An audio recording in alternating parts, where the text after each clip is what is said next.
Have you heard of Dracula? A vampire who drinks blood, lives in a castle, and fears sunlight? Now, what if I told you that a real woman once lived, who was even more terrifying than Dracula? This isn't fiction. This is the story of Elizabeth Báthory, a countess who may have killed hundreds of girls, bathed in their blood, and walked through history wearing the mask of nobility. Some say she was innocent. Others say she was the most evil woman who ever lived. And this is the tale of the Blood Countess. Elizabeth Báthory was born in 1560 in Hungary. She came from a rich and powerful family, one of the most important in Europe. As a child, she was smart, very smart. She could speak Hungarian, Latin, and German by the age of 10, but her childhood wasn't peaceful.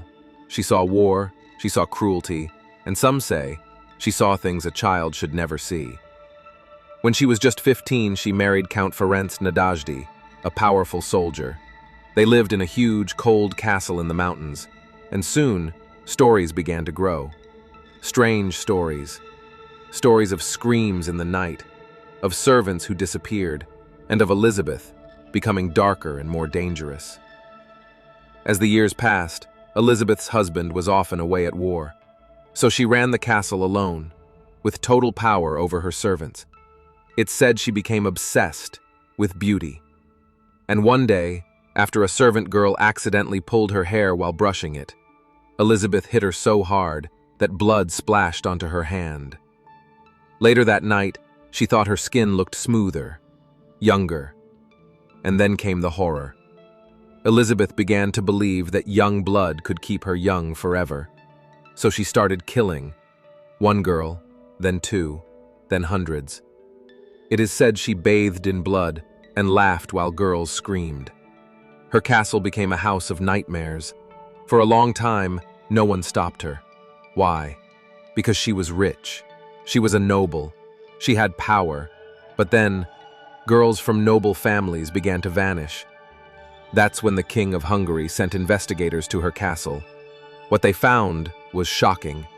Bodies buried in the walls, secret rooms filled with chains, survivors who told terrifying stories.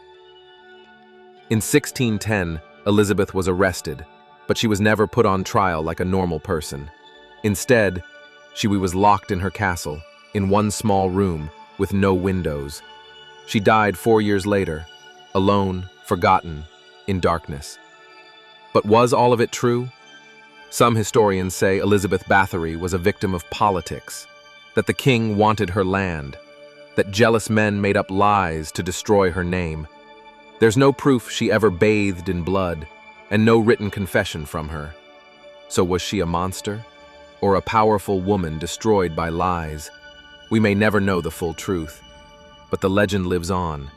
To this day, people call her the Blood Countess. Today we tell stories of vampires, of monsters that live forever by drinking blood. But long before Dracula, there was Elizabeth. And unlike Dracula, she was real. She reminds us that evil doesn't always wear fangs. Sometimes, it wears a crown. If this story haunted you or made you think, don't forget to like, share, and subscribe, because there's more truth hiding in history than in any horror story. This is Fazt, where the past never dies.